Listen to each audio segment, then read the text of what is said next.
Hydrolena, as one of the authors of the Urantia book, and with your wisdom of being around this planet as long as you have, can you give me an idea of what the soul is and what it is that goes on after the death process? We are all so afraid of that, but I know in the Urantia book it tells us that death is only the beginning of an endless career of adventure, an eternal voyage of discovery. What does that mean? Where do we go? What is the soul? Can you please help me with some of these questions?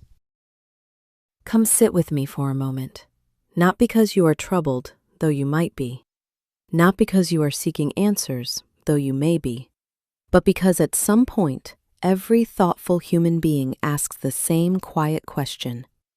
What happens to us when we die? Most people don't ask it out loud.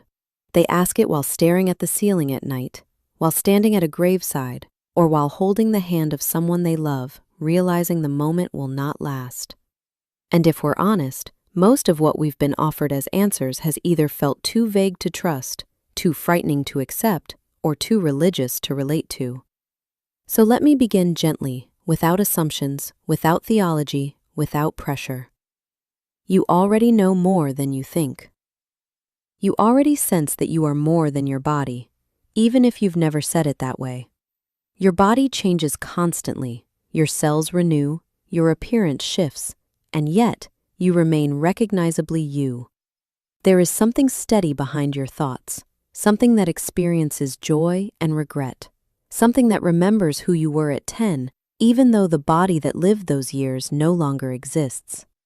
Most people call that something the soul, though few can explain what that word means. And that's all right. But what if I told you that there is a clearer way to understand it, one that does not ask you to abandon science, reason, or common sense?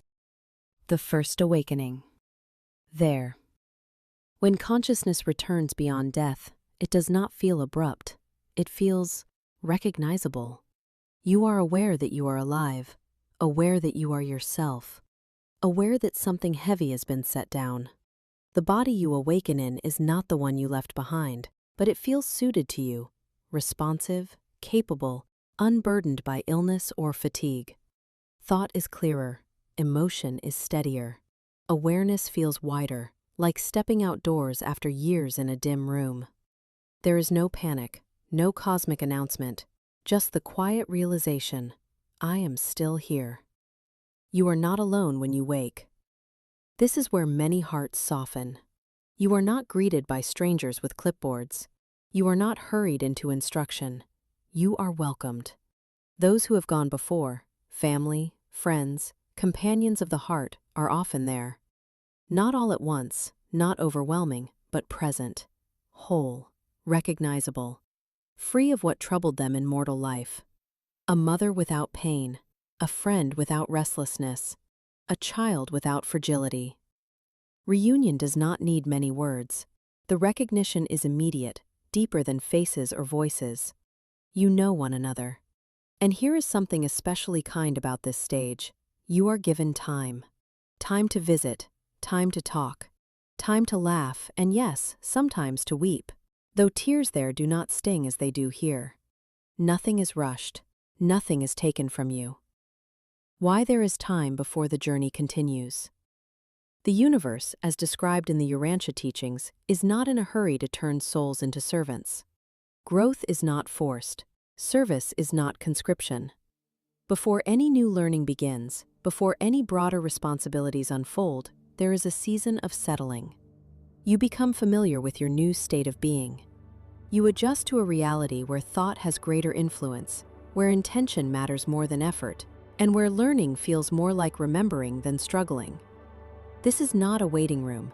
It is an orientation shore. The beginning of eternal vocation. Only after this gentle season does the next chapter open. And it opens not with assignment, but with invitation. The universe does not need workers. It needs willing contributors. Souls are guided toward areas of learning and service that resonate with who they have become. Some learn how to assist others who are newly arrived. Some study the sciences of worlds and life. Some train in communication, healing, teaching, administration, or creativity beyond anything imagined on earth. Eternal life, in this view, is not endless rest.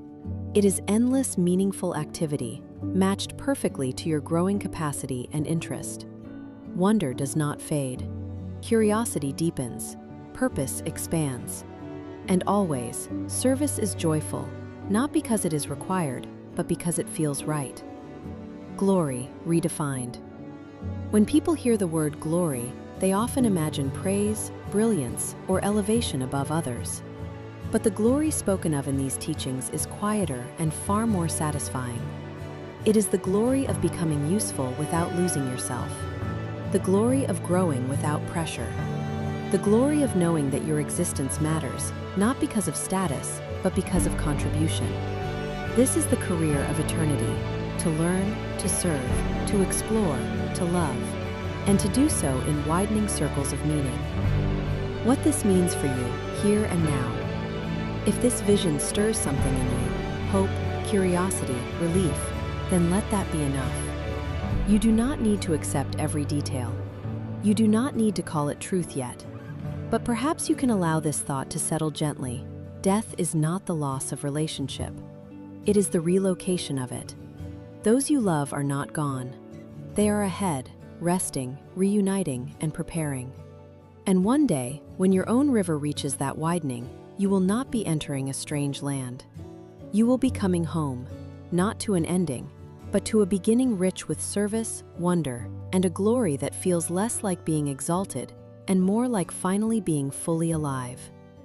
If Jesus spoke truly when he said there were many dwelling places, then perhaps the universe is kinder than we feared and far more patient than we imagined. And perhaps, just perhaps, the adventure you have always sensed was waiting for you has been real all along. This spoke to you. Tap like or share it and let the current carry it to someone who needs it.